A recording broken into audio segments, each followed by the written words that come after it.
अक्सर ऐसा होता है कि क्वेश्चन वर्ड के बाद नाउन नहीं आता है। अक्सर ऐसा होता है कि क्वेश्चन वर्ड के बाद नाउन नहीं आता है, लेकिन कभी कभी ऐसा भी सेंटेंस आता है जिसमें क्वेश्चन वर्ड के तुरंत बाद नाउन आ जाता है। ठीक, तो हम लोग तो ये पढ़ते हैं कि अगर क्वेश्चन वर्ड के बाद नाउन नहीं आता है उसका ट्रांसलेशन तो हम लोग आसानी से पढ़ लेते हैं, लेकिन अगर ऐसा कोई सेंटेंस आ जाए जिसमें क्वेश्चन वर्ड के तुरंत बाद नाउन आए तो उसका ट्रांसलेशन कैसे करते हैं। ठीक, आइए आज की वीडियो में हम लोग यही चीज़ पढ़ेंगे और इसको पढ़ने के लिए आप सीधे हमारे इस बोर्ड पर आ जाइए। आप दोनों सेंटेंस, जितना सेंटेंस लिखा अगर इसको आप ध्यान से देखें तो यहाँ पर देखिए, इसमें क्वेश्चन वर्ड कौन है, कहाँ, लेकिन इसके बाद कोई नाउन नहीं आया हुआ है। ठीक, इसमें क्वेश्चन वर्ड कौन है, क्यों, लेकिन इसके बाद यहाँ कोई नाउन नहीं आया। यहाँ क्वेश्चन वर्ड के बाद वर्ब आया है, क्वेश्चन वर्ड के बाद वर्ब आया है। यहाँ क्वेश्चन वर्ड कौन है, ये, इसके बाद नाउन नहीं आया, वर्ब आया हुआ है। ठीक, लेकिन जैसे ही आपकी नजर इस सेंटेंस पे पड़ती है तो देखिए इसमें कितना क्वेश्चन वर्ड है, लेकिन कितना के बाद यहाँ पानी नाउन आ गया। क्या गया, नाउन आ गया। और यहाँ देखिए क्वेश्चन वर्ड के बाद नाउन नहीं है, किसी भी क्वेश्चन वर्ड के बाद नाउन नहीं है। इस सेंटेंस में जब आपकी नजर पड़ती है तो कौन सी ये क्वेश्चन वर्ड है, इसके बाद बुक आपका नाउन है। ठीक, मतलब यहाँ क्वेश्चन वर्ड ये है और इसी, सॉरी रुकिए, ये आपका, सॉरी एक सेकंड, देखिए ये कौन सी आपका क्वेश्चन वर्ड है और ये आपका नाउन है। क्या है, बुक नाउन है। तो क्वेश्चन वर्ड के तुरंत बाद नाउन, ये आपका क्वेश्चन वर्ड है, इसी के तुरंत बाद पानी नाउन है। और यहाँ पर देखिए ये क्वेश्चन वर्ड है लेकिन इसके बाद ये नाउन नहीं है।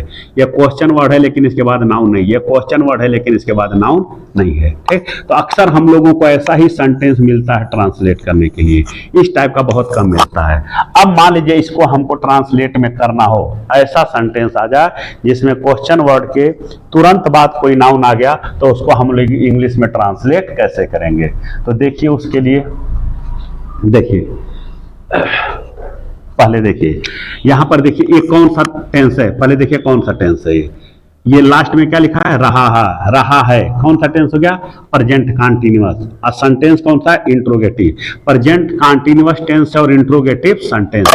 अब इंट्रोगेटिव सेंटेंस का रूल क्या होता है, स्ट्रक्चर, क्वेश्चन वर्ड, फिर लिखेंगे इज, एम, आर, फिर सब्जेक्ट, फिर वर्ब की आईएनजी फॉर्म, फिर ऑब्जेक्ट, फिर क्वेश्चन मार्क। यही होता है ना प्रेजेंट कंटीन्यूअस। अब इसका ट्रांसलेशन इसी रूल पे करना है। अब आ जाइए, अब देखिए इसमें क्वेश्चन वर्ड कौन है, कितना। अब एक चीज देखिए, कितना, कितनी, कितने, इसकी दो इंग्लिश होती है। कितना, कितनी की दो इंग्लिश, एक होती है हाउ मेनी और एक होता है हाउ मच। अब कितना, कितनी की इंग्लिश कब हाउ मेनी लगेगा, कब हाउ मच लगेगा। तो देखिए हाउ मेनी काउंटेबल के लिए, क्या है, काउंटेबल के लिए। इसके बाद हमेशा जो नाउन आएगा वो काउंटेबल नाउन आएगा। क्या आएगा, काउंटेबल, और वो प्लूरल होगा हमेशा। काउंट, हाउ मेनी के बाद हमेशा काउंटेबल नाउन ही आएगा, दूसरा नहीं आएगा, और वो हमेशा प्लूरल ही रहेगा। हाउ मच के बाद अनकाउंटेबल नाउन आएगा। क्या आएगा, अनकाउंटेबल नाउन, और ये हमेशा सिंगुलर ही आएगा, ये कभी प्लूरल नहीं होगा। इसका मतलब हो गया कि हाउ मच अनकाउंटेबल है, इसके बाद अनकाउंटेबल नाउन चाहिए। हाउ मेनी काउंटेबल है, इसके बाद काउंटेबल नाउन चाहिए। पलट के भी कह लीजिए, अगर नाउन काउंटेबल है तो कितना, कितनी की इंग्लिश हाउ मेनी लगाइए, अगर नाउन अनकाउंटेबल है तो कितना, कितनी की अंग्रेजी हाउ मच। अब बात आ गया किस नाउन की बात हो रही है, हाई जो कितना के बगल में ये जो नाउन है इसकी बात हो रही है। जब भी कितना के बगल में नाउन आएगा तो ये नाउन देखा जाएगा काउंटेबल है कि अनकाउंटेबल। अगर ये काउंटेबल है तो इसकी इंग्लिश हाउ मेनी लिखेंगे, अगर ये अनकाउंटेबल है तो इसकी इंग्लिश हाउ मच लिखेंगे। ये आपको मैंने लिख दिया है। अब आ जाइए इसका ट्रांसलेशन बनाएंगे तो कितना की इंग्लिश पहले लिखेंगे, तो पानी अनकाउंटेबल है इसलिए हाउ मच लिखेंगे। क्या लिखेंगे, हाउ मच, मतलब कितना। फिर पानी, देखिए जैसे क्वेश्चन वर्ड ये हो गया ना, कितना। अब देखिए ये ऐसा क्वेश्चन वर्ड है जिसके तुरंत बाद नाउन दिया है, अगल बगल है, दोनों के बीच में कोई तीसरा शब्द नहीं है। तो अगर कभी भी ऐसा इंट्रोगेटिव आ गया कि क्वेश्चन वर्ड के तुरंत बाद नाउन आया, तो जब इंग्लिश बनाते हैं तो क्वेश्चन वर्ड और नाउन दोनों को एक ही साथ लिखते हैं। जैसे हिंदी में दोनों एक साथ है अगल बगल, इंग्लिश में भी दोनों एक ही साथ रहेगा अगल बगल। ये नहीं हो सकता कि कितना की इंग्लिश यहां लिख दे, पानी की इंग्लिश यहां लिख दे, तुरंत गलत हो जाएगा। तो ये पानी यही आपका रहेगा, हाउ मच वाटर। अगर कोई पूछे इसमें इंट्रोगेटिव कौन है, तो एक एक चीज और याद रखिए, इसमें इंट्रोगेटिव केवल कितना नहीं है, केवल कितना नहीं है, इसमें इंट्रोगेटिव कितना पानी है, इतना मिला करके ये आपका इंट्रोगेटिव है। ठीक, तो ये हो गया आपका क्वेश्चन वर्ड कितना पानी। इसके बाद इज एम आर लिखेंगे। इज एम आर किसके अनुसार? सब्जेक्ट। सब्जेक्ट कौन है? वह की इंग्लिश ही के साथ इज। तो देखिए ये हो गया, फिर ये हो गया, फिर सब्जेक्ट वह की इंग्लिश ही, फिर पीना की इंग्लिश ड्रिंक, DRINKING ड्रिंकिंग। ये हो गया आपका। ठीक, अगर इसी को हम हाउ मच यहाँ रहते वाटर कहीं और कर देते तो ये रॉन्ग हो जाता। उसी तरह से दूसरा ये देखिए, अब तुम कौन सी पुस्तक पढ़ते हो, अब इसका ट्रांसलेशन बनाना है। तो देखिए ये कौन सा टेंस है, पहले ये प्रेजेंट इंडेफिनिट टेंस है। कौन सा टेंस है? Present indefinite. कैसे मालूम? लास्ट में ते हो लिखा है। तो प्रेजेंट इंडेफिनिट इंट्रोगेटिव का स्ट्रक्चर क्या होता है? क्वेश्चन वर्ड, इसके बाद डू डज। अगर आपने प्रेजेंट इंडेफिनिट का प्रेजेंट कंटीन्यूअस नहीं पढ़ा है तो वीडियो सारा प्लेलिस्ट में है, आप वहां से जाकर कोई भी वीडियो आपको देखना, आप प्लेलिस्ट में जाइए, वहां आपको हर प्रकार की वीडियो मिलेगी। ठीक, तो देखिए क्वेश्चन वर्ड हो गया, फिर डू डज, फिर सब्जेक्ट हो गया, फिर वर्ब की फर्स्ट फॉर्म हो गया, फिर आपका ये ऑब्जेक्ट हो गया, फिर क्वेश्चन मार्क। इसका ट्रांसलेशन इसी रूल पे होगा। ठीक, अब आ जाइए, पहले हम क्या लिखेंगे? Question word. क्वेश्चन वर्ड कौन है इसमें? कौन सी। कौन सी का इंग्लिश विच होता है। क्या होता है? विच। याद रखिए, कौन की इंग्लिश कौन और कौन सी दोनों अलग अलग चीजें हैं। कौन की इंग्लिश हु होती है। क्या होती है? हु। अब कौन सी कौन सा, इसकी इंग्लिश विच होती है। क्या होती है? विच। कौन सी कौन सा या कौन सी में क्या अंतर है? ये कौन सी कौन सा हमेशा सिलेक्शन बताता है। कोई चीज कहीं पे बहुत सारी चीजें रखी हो और उसमें से किसी एक को हमको सेलेक्ट करना हो, तब हम कौन सा यूज करते हैं। ठीक, और उस कौन सा का इंग्लिश क्या लिखते हैं हम लोग? विच लिखते हैं। अब कौन का इंग्लिश हु लिखेंगे। ठीक, तो यहाँ पे देखिए कौन सी लिखा, कौन सी का इंग्लिश विच हो गया। अब ये क्वेश्चन वर्ड है, क्वेश्चन वर्ड के तुरंत बाद देखिए नाउन लिखा है। तो जब क्वेश्चन वर्ड के तुरंत बाद नाउन आएगा तो दोनों की इंग्लिश एक ही साथ लिखी जाएगी। ये नहीं हो सकता कि कौन सी यहां लिख दे, बुक यहां लिख दे।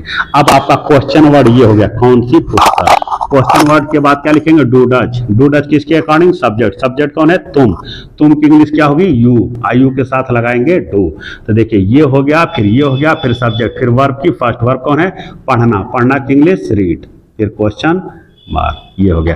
तो कुल मिलाकर के कहने का मतलब ये है कि किसी भी सेंटेंस में क्वेश्चन वर्ड के तुरंत बाद नाउन आया तो इंग्लिश बनाएंगे तो क्वेश्चन वर्ड और नाउन दोनों की इंग्लिश एक ही साथ लिखना। जैसे हिंदी में अगल बगल है, इंग्लिश में भी अगल बगल रहेगा, लेकिन सेंटेंस के स्टार्ट में लिखेगा। इसी को टोटल को हम लोग क्वेश्चन वर्ड बनाएंगे। ठीक, कितना कितने की इंग्लिश आपको बता दिए, हाउ मेनी और हाउ मच।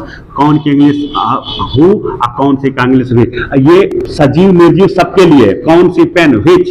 कौन सा लड़का? विच।